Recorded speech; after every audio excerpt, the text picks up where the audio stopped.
transformar meras linhas em realidade viva, eu era todo-poderoso. Eu podia ler.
Era uma vez uma menina Rita, que depois foi moça Rita.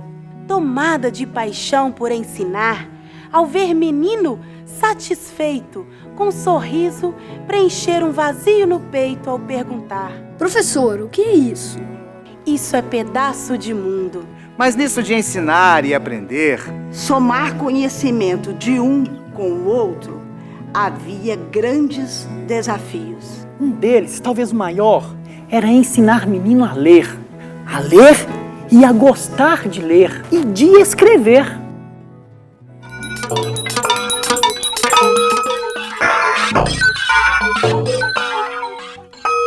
Não gostei de ler. Por que você não gostou de ler? É muito chato. Eu acho legal, porque tem historinha de ser legal, é legal de ler. O livro que eu mais gosto é A Bela Borboleta. Ela só voa quando alguém, um adulto, pega o livro do Peter Pan, abre a página e começa a ler. Eu gosto de ler o Gibis da Mônica, do Zé Carioca, desses livrozinhos assim. A gente tem uma biblioteca lá que toda quinta ela manda a gente ir lá pegar um livro. Aí ela incentiva muito, porque ela pega alguns livros interessantes, põe num cantinho do livro que a gente tem e começa a ler. Na hora que você encontra um texto que te satisfaz, que te agrada e que você descobre que aquilo é uma coisa gostosa, prazerosa, você se transforma num leitor. E é por isso que os professores precisam oferecer uma diversidade muito grande de leitura, numa situação de segurança emocional muito grande, para que a criança viva aquela experiência com liberdade e que possa escolher qual é o texto que vem ao encontro de seu desejo. Você vai descobrindo o prazer mesmo da leitura, e ela vai crescendo, ela vai ficando adulta dentro de você, os temas vão se aprofundando, e daí você traduz isso depois num trabalho de escrita. Eu aprendi como o Brasil foi descoberto graças a uma história que uma senhora me contou, que tinha um rei antigamente que gostava de comer muito cravo e canela para colocar na canjica, nos temperos dele, mas o caminho para chegar até lá na tal de Índia era demorado demais da conta, né? Então ele dava dinheiro para quem descobrisse o caminho. E não é que os homens pegavam os barcos e iam. E foi nessa com o tal de Pedro Álvares Cabral, querendo descobrir um caminho para chegar nas Índias, para trazer cravo e canela mais rapidinho, descobriu o Brasil. Ou seja, dessa maneira eu fui aprendendo como é que foi descoberto. menino que escrevia o nome no ler o livro, não lia. Fazia que lia, mas não lia. E se lia, desentendia, fracassava na prova, perdia o ano. deixasse assim, abandonava a escola, perdia-se no mundo. E Rita procurou dali, perguntou de lá, leu e acabou por perceber que para gostar de ler, ler de verdade, entendendo, somando com as coisas que já são sabidas, querendo saber um bocadinho mais, menino precisa conviver sempre. Desde pequenininho, com histórias, com livros e com leitores. Pai, mãe e professor. Minha mãe sentava na cozinha, fogãozinho a lenha, e os filhos sentavam perto dela para escutar. Porque não tinha televisão, então era aquela distração, era uma historinha. Tem um tio que era um grande leitor e ele colecionava revistas, Manchete, Cruzeiro, enfim, Fatos e Fotos, Seleções. Então eu lembro de um armário imenso dele e toda semana ele comprava. Toda semana, então, ele chamava a gente, vem cá, tem novidade. O quarto dele era um barato, porque era semanalmente, era a nossa visita da biblioteca, vamos dizer assim. Hoje, a literatura infantil brasileira é reconhecida internacionalmente. Mas nem sempre foi assim. Até a década de 20, os poucos livros infantis nacionais tinham objetivos educativos e pedagógicos. Como naquele tempo não tinha televisão, era costume fim de semana de se reunir na casa de alguém e a pessoa mais velha contar pra gente, ou mesmo as pessoas mais bem dotadas, de contarem pro grupo histórias. E essas histórias, o que é interessante, que a maioria eram europeias. Muitos contos de fadas eu escutei quando era criança. E para mim, durante muito tempo, que eu fiquei até 15 anos no Nordeste, os contos de fada eram histórias nordestinas. Então, quando eu falar de Joãozinho e Maria, para mim estaria acontecendo em alguma região próxima de onde eu morava. Essa capacidade que tem do cordel, né, e do narrador oral, a pessoa que narra histórias, de contar, isso estou falando na minha infância, de contar aquelas histórias, mas com um sabor local, me deu uma visão assim muito regional de uma coisa que é universal. Os clássicos europeus e a tradição oral predominaram durante séculos no Brasil. Foi Monteiro Lobato quem promoveu uma renovação radical na área, ao escrever histórias com sotaques, cores e sons brasileiros. Quando eu li a Reinação de Janezinho, eu senti uma queimação na orelha, sabe, né? De ler aquilo e ficar envolvida com aquele texto. As Memórias da Emília, aquele livro... Por que ele me marcou? Por causa da linguagem, por causa da transgressão, por causa da ousadia de Monteiro Lobato em brincar com a gramática, em escrever bem e ao mesmo tempo brincar, por causa da personalidade da Emília, que é irreverente, que é danada, que é corajosa, né? Fala o que ela pensa. Então, principalmente por causa da linguagem de Monteiro Lobato, houve esse encantamento. Eu não sabia direito o que era escrever, mas eu já sabia que aquilo ali era a chave, né? Era o grande achado, né? Uma linguagem interessante. É essa. E o Monteiro Lobato descobriu isso e foi praticamente ele que inventou, né, a literatura infantil. Eu acho que o Monteiro Lobato é genial, porque o Monteiro Lobato teve uma visão muito interessante. Monteiro Lobato conseguiu colocar todo o mundo da literatura infantil dentro da obra dele. É interessante isso. Tem um livro do Monteiro Lobato que é a chegada, que o Sítio do Pica-Pau recebe todos os personagens da literatura infantil, né? Curiosamente, eu fui ler Monteiro Lobato já maduro, porque eu li toda a obra do Monteiro Lobato para minha filha, enquanto ela ia dormir. Eu ganhei um livro de 1900 e tantas páginas, que é a obra completa do Lobato, e toda noite eu lia para ela. Então, durante 5 anos, eu li para ela Monteiro Lobato. Então, depois de adulto, é que eu descobri a importância desse autor. Mas a partir de 70... da década de 70, o mercado cresceu enormemente. E são inúmeros os autores de literatura infantil no Brasil, e muito bons. Rita entendeu que a leitura vai ter valor para menino se a ela for dado valor pelas pessoas com quem convive. Família, vizinhos, professor. Fui criada na roça. Meu pai, contador de história. E aí a gente cresceu ouvindo história de tio, de avô, das amigas, da mãe. E aí a gente aprendeu a gostar de ouvir histórias. Tem que ouvir histórias. Muitas histórias. De preferência, histórias de assombração, contadas por uma avó bem misteriosa e ladina. Na falta da avó, Trate de ouvir a professora. Então, na cozinha da casa da minha avó, tinha um clube literário. Era um espaço onde as minhas tias achavam assim, era maneira de colocar os adolescentes, os jovens, as crianças, todas juntas. Então elas gostavam muito de colocar o livro na mão da gente. E elas não colocavam o livro simplesmente. A gente lia, a gente contava, a história era contada, era dramatizada, era revista, era tudo muito, muito animado, muito legal, muito gostoso, muito prazeroso. Quando eu vim da minha terra foi com dor no coração. Quando eu vim da minha terra foi com dor no coração. Quando lá deixei meus pais. Meu pai só andava mais em fazenda e aqueles povoados, ele não andava em lugar grande, né? Aí eu, vendo ele fazer aquele trabalho, eu batia pandeiro pros bonecos dele. Eu falei pro meu irmão, vou aprender a arte do meu pai. É o quê? Eu estava no Rio. Batendo roupa? Eu estava no Rio de Janeiro. Fazendo o que por minha conta? Eu estava estudando. Estava estudando? Você é filho de quem? Sou filho de um redondo. Pelo amor de Deus, você é filho do capitão? Todo mundo tem histórias de vida e todo mundo sente necessidade de contar. Rita agora está certa de que para menino dominar a leitura tem que ter livros ao alcance das mãos e dos olhos. De preferência, um acervo de qualidade, adequado aos seus quereres e precisões.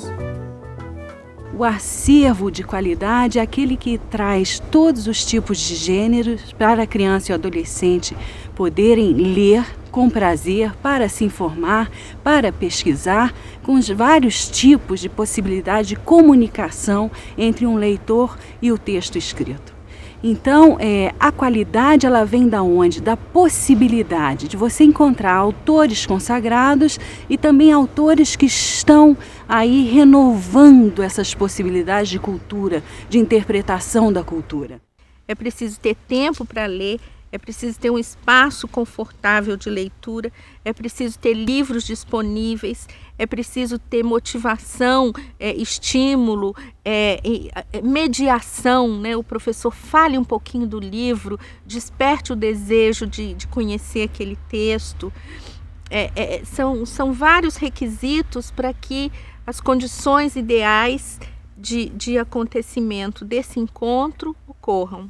Eu penso na criança na questão assim, que eu não posso subestimá-la, né? Eu penso mais por esse caminho, de que ela é muito perspicaz, é inteligente e tem ela tem um universo próprio que eu tenho que privilegiá-lo. A ilustração tem um papel muito importante, um papel de um outro tipo de leitura. A criança vai fazer uma leitura, primeiro, geralmente a mãe ou um acompanhante lê a história e depois, quando o livro cai na mão da criança, ela faz uma releitura totalmente diferente ou acrescentando detalhes que só ela percebe, que o ilustrador geralmente é muito minucioso e às vezes até conta histórias paralelas que não está no texto. Para saber como é bonito o mundo visto por um mosquito, ou num instante sentir a terrível solidão de um gigante.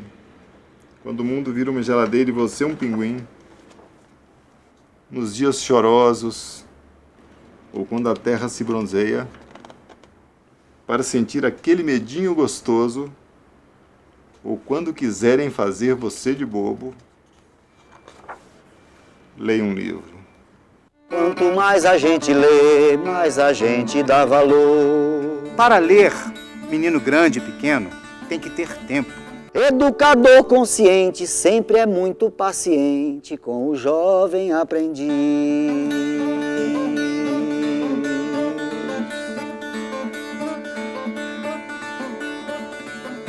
Pois na história da vida, cada um faz seu roteiro. Caixa literária, a gente pega, aí anda pelo recreio e para no lugar. Aí quem quiser ler, vai lá, pega uns livros, senta do lado e fica lendo. Que livro tem que ser igual a gente escolhe bola, basquete, né? Natação, aí é para divertir com o livro, né? Então aí tem essa leitura no recreio. Se eles não querem brincar, não tem espaço para correr, aí eles pegam um livro. Como que encanta menino para vir para a biblioteca? Aí a gente contava história, brincava com eles, fazia de conta de alguma coisa, de algum personagem, mudava o fim de história. E quando vim para cá, eu gostava muito de história, de ouvir história, né? Aí a gente começou brincando e eu acho que foi uma forma também de eu me encantar, né, com a leitura. E até hoje o velhinho está lá no céu, feliz como sempre. Hoje então vocês vão falar para mim o que é que vocês acharam do livro que vocês levaram, a opinião, a crítica de vocês, o que vocês gostaram, o que não gostaram, tá bom? Assim, isso conta a história de uma estrelinha que ela era muito preguiçosa. Daí as amigas dela um dia resolveram jogar água nela. Daí ela parou com a preguiça dela e começou a trabalhar. No domingo, lá vou eu com meus pais visitar um castelo imenso, grande até demais. Logo na chegada, um homem fardado disse: "Bom dia", em tom solene, todo empertigado. "Esse é o guia do castelo", diz meu pai. Gabriel, essa palavra empertigado que apareceu aí no texto, na hora que você leu, você teve uma compreensão do que ele quis? E é legal pra gente, quando a gente está fazendo a leitura, quando a gente não entende, a gente vai para onde que a gente procura a compreensão disso? No dicionário. Então, quando a gente consegue achar uma palavra assim que nos incomodou, de repente a gente não pegou bem o sentido, né? Aí é legal a gente dar uma consultada no dicionário e aí voltar e ler de novo. Esse livro é da tia Célia e da tia Raquel. E as ilustrações são do Zé Regina. O título dele é Deu Rato na Biblioteca. A eficácia desse trabalho depende muito do fato de ser o professor um leitor ou não. Hoje a nossa aula é de histórias emendadas. História emendada a gente começou para poder fazer o aluno construir uma história, porque aqui a gente dá aula falando de história, brincando com história, fazendo história, mudando história. Depois pediu para a mãe emprestou, mas deveria ter que pagar para ela. Aí o namorado dela ligou para ela. O namorado ligou pra ela, o namorado era mó rico. E se ele faz isso, por que não ele fazer uma história com o coletivo? Né? Para ele saber se, eu queria assim, eu queria assado, para aprender a respeitar a opinião do outro. O índio colocou o seu chapéu de cacique. Ele era o cacique da tribo. Esse projeto se iniciou no início do ano, né? Com a releitura de várias obras, né, de literatura infantil. E no final de semana, todos os meus educandos, eles levam para casa um livro de história. Então eles leem em casa com os pais, né, o objetivo é a leitura com os pais. E na segunda-feira eles fazem a reescrita dessa leitura. Eu lia para os meus pais na hora de dormir. Eu lia quando eu chegava da escola, né? Depois quando eu estava assistindo o filme, depois na hora de dormir. Eu lia 3 vezes. Daí a minha mãe ficava assim, encantada quando eu lia para ela, né? Daí teve um dia que eu comecei a ler muito rápido. A minha mãe perguntou se eu estava inventando a história ou então se eu estava lendo. Eu disse para ela que eu estava lendo. Eles ficam bem motivados e encantados. Porque como é uma obra que está saindo da mãozinha deles, eles mesmos estão produzindo, eles mesmos estão desenhando e pintando, o final da obra é muito significativo para eles. Ela não acreditou que eu desenhei isso daqui, ela ficou espantada. Porque antes eu não desenhava bem, né? Daí assim, hoje eu estou começando a desenhar bem, né? Cada um fez a sua maquete de casa, né, trouxe a maquete para mostrar aqui para a escola, né? Aí eu introduzi o livrinho de casinhas de bichos, porque não só nós temos casas, mas os bichos também produzem e fazem a casa deles, né? Reparem só como faz o esperto passarinho. que cata palha por palha para fazer o seu ninho. Eles escrevem, nós escrevemos em forma de poesia, é desenvolver nas crianças o poder da criticidade, eles poderem argumentar, criticar o livro, escrevê-lo de uma maneira diferente. Para fazer a sua casa, a formiga cava fundo, faz túnel para todo lado, para que more todo mundo. Tem um monte de formiguinha e tem um túnel aqui, né? Aqui tudo é o resto do coisa que elas vão cavar ainda. A dica que eu dou é você gostar de uma história. Se você gosta muito de uma história, você vai passar essa história da melhor maneira, sabe? E vai atingir as crianças. Porque se não gostar, aí a palavra fica realmente vazia. Antes de mandar os meninos lerem um livro,